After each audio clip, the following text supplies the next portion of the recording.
మరి దావీదు అంటున్నాడు, నువ్వు కత్తె ఈటె బలెము తీసుకొని నువ్వు నా మీదకి యుద్ధాన్ని. గొల్యాతు అనుకున్నాడు, నా దగ్గర ఉన్న కత్తి చూశావా? ఇంకెవ్వరి దగ్గర లేదు ఇంత పెద్ద కత్తి. నా దగ్గర ఎంత పెద్ద ఈట ఉందో చూశారా? నా దగ్గర ఎంత బల్లెం ఉందో చూశారా? ఎంత ఎత్తుందో బల్లెము. వాడు ఆయుధాలను బట్టి వాడు అతిశయిస్తూ ఉన్నాడు. వాడు ఆయుధాలని చూపి ప్రజలను భయపెడుతూ ఉన్నాడు. ఈరోజు సైతాను కూడా రకరకాల ఆయుధములతోటి, రోగమనే ఆయుధము కావచ్చు, అప్పనే ఆయుధము కావచ్చు, కుటుంబ సమస్యలనే ఆయుధము కావచ్చు.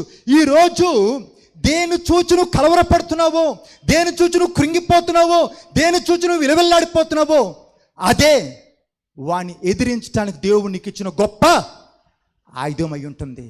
డాక్టర్లు చెప్పొచ్చు నీకున్న రోగానికి మందు లేదు, ఎక్కువ కాలం బతకవని. కానీ ఆయన వాక్యం సెలవిస్తున్నా, ఆయన పొందిన గాలిలో మనకు స్వస్థత ఉన్నది.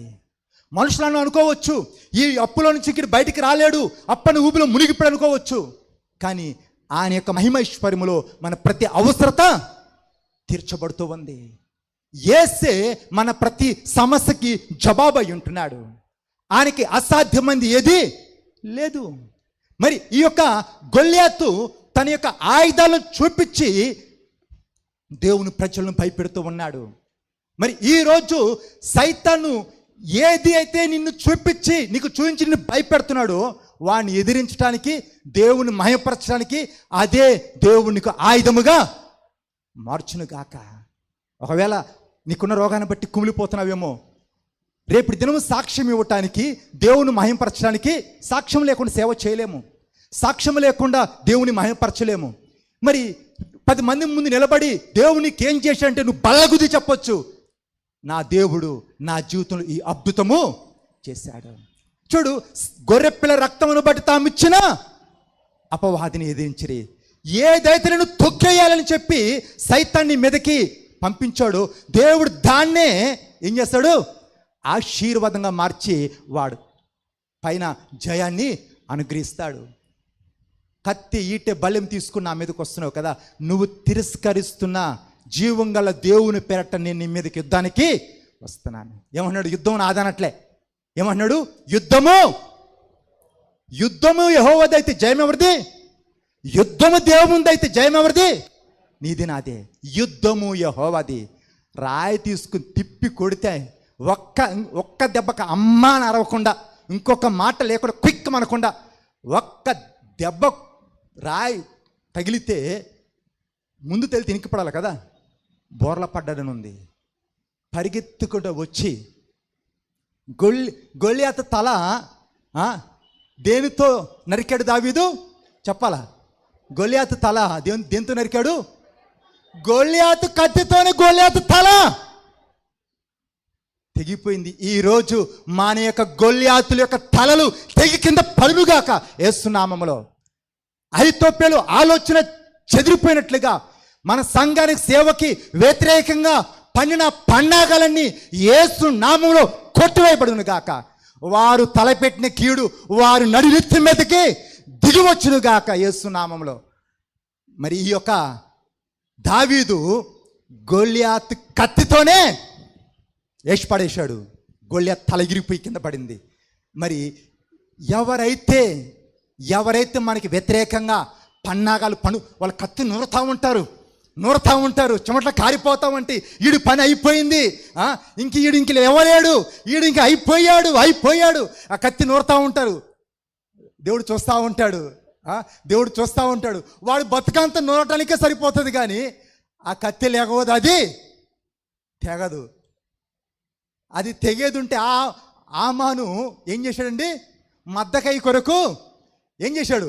ఒక పెద్ద ఎత్తైన ఉరి కమ్మమా ఒక పెద్ద పెట్టాడు. పోయాడు పర్మిషన్ తీసుకోవడానికి. ఒక్కని చంపడం చిన్నతనం అనుకున్నాడు, యూదులు లేకుండా తుడిచేద్దాం అనుకున్నాడు.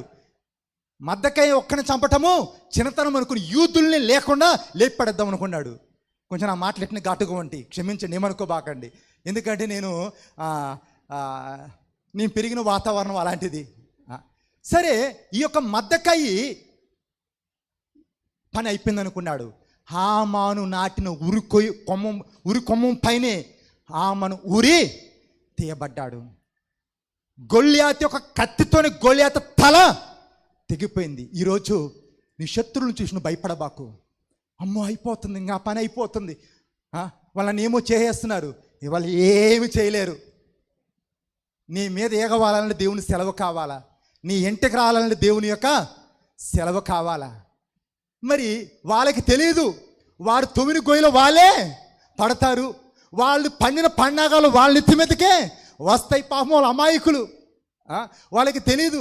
వాళ్ళు గొయ్యి తొవ్వి ఒక వ్యక్తి అంట, ఎందుకు ఒక గుర్రం అంటానికి కొంతమంది జంతువుల మీద కోపం, మనుషుల మీద కాదు జంతువుల మీద కోపడుతుంటారు. ఆ గుర్రాన్ని, ఇంకా బతుకున్న గుర్రాన్ని ఒక బావిలోకి నెట్టేసి పైనుంచి మట్టి పోస్తూ ఉన్నారంట. బావిలో దాన్ని సమాధి చేయాలా అని చెప్పి ఆ యొక్క మట్టి ఆ యొక్క గుర్రం ఆ యొక్క బావిలోకి వేస్తూ ఉన్నాడు. అది మట్టి వేస్తున్నప్పుడల్లా దులుపుకున్నది మట్టి మీద నిలబడుతుంది, అది దులుపుకున్నది మట్టి మీద నిలబడుతుంది. ఇటు మట్టంతా లాగేశాడు. అమ్మయ్య అయిపోయింది, ఇంకా సమాధి అయిపోయిందని చెప్పి వెనక్కి తిరిగి చూశాడు. పక్కనేముంది అది, అది మంచిగా అది పైన పడ మట్టలు దులుపుకుని అది మీద నిలబడుతుంది. మరి జ్ఞానవంతుడు ఏం చేస్తాడంటే విమర్శ అనే ప్రతి రాయిని తన ఇంటి పునాదిగా వేసుకుని దాని మీద ఇల్లు కట్టుకుంటాడు. మనుషుల్ని విమర్శిస్తుండొచ్చు, మనుషులకి వ్యతిరేకంగా ఎన్నెన్నో పన్నాగాలు పన్నుతుండొచ్చు, నీ శత్రువులు ఎన్నెన్నో కుయుక్తులు కుతంత్రములు నీకు వెనకాల ఎన్నో చేస్తుండొచ్చు. నువ్వేం భయపడబాకు. నీ పక్కన 1000 మంది పడ్డా, నీ కుడి పక్కన 10,000 మంది కూలిన అపాయము నీ యుద్ధకు రాదు, ఏ తెగులు నీ గుడారము సమీపించదు. కాబట్టి నువ్వు తిండి తినకుండా నిద్రపోకుండా కురువు దయ్యంలా కూర్చోవాల్సిన అవసరమే లేదు. ఎందుకు? మనల్ని కాపాడువాడు కునకడు, నిద్రపోడు. మరి ఈ యొక్క దావీదు ఒక్క దెబ్బతో గొల్యాతును కుప్పకూలిస్తే, అప్పుడు దాకా దావీదా గొర్రెల కాపరి, అప్పుడు దాకా దావీదుని ఎవరైనా చూశారా కన్నెత్తి? ఇప్పుడు దావీదు స్టైల్ మారిపోయింది, దావీదు లెవెల్ మారిపోయింది. దావీదు ఈయనే, అసలు ఏమనుకున్నావు ఈయన? ఆ దేశమంతా భయపడుతున్న వ్యక్తిని ఒక్క దెబ్బతో కుప్పకూల్చాడు. మామూలుడు కాదు. వామ్మో దావీదా! సౌలు 1000 కొలిదిగాను, దావీదు 10,000 కొలిదిగా. ఏం చేశారంట స్త్రీలు అంటే, ఏం చేశారంట? పాటలు పాడారంట. దావీదు 1000 కొలిది, సౌలు 10,000 కొలిది అని గాన ప్రతిగానాలు. అబ్బాయి ఇంక నువ్వు ఈ రోజు ఉన్న సమస్యలను బట్టి కుమిలిపోతున్నావు, కానీ ఒక రోజు వస్తుంది, ఎవరి నోటు చూసినా నీ పేరే, ఎక్కడ చూసినా నీ పోస్టరే, ఎక్కడ చూసినా నీ యొక్క ఫ్లెక్సీయే, ఎక్కడ చూసినా అబ్బా అబ్బా అబ్బా అబ్బా. ఎందుకు?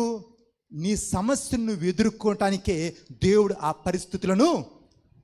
కొంతమంది నాకు ఈత అంటే ఇష్టం, కానీ నీళ్ళంటే, ఈత నేర్చుకోవాలంటే ఏం చేయాలా? నాకు ఈత అంటే ఇష్టం కానీ నీళ్ళంటే భయం అంటే నీ బతుకులు ఈత రాదు. ఈత నేర్చుకోవాలంటే నీళ్ళలోకి దిగాల్సిందే. దేవునికి మహిమ కలగాలంటే, నువ్వు ఒక చరిత్రను సృజించాలంటే నువ్వు రిస్క్ తీసుకోవాల్సిందే. కడుపులో చల్ల కదలకుండా ఫ్యాన్ కింద కూర్చొని హల్లెలూయా స్తుతి మహిమ అంటే కాదు. నువ్వు రిస్క్ తీసుకొని నిలబడ్డప్పుడే దేవుని జీవితంలో అద్భుతాలు